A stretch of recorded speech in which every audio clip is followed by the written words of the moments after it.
Right here, I have a carb rebuild kit for a Suzuki ATV. Specifically, I used it on my 2008 Suzuki Quadsport LTZ 400. This kit, pretty cheap, and it worked pretty good. It was easy to install.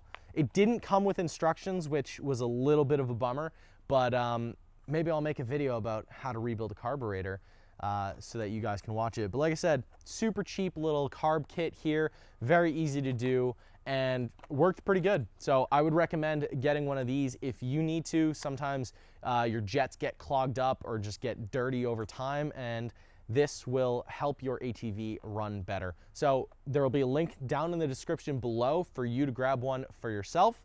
And yeah, that's gonna be it for this video. So thank you for watching, and I hope this helped.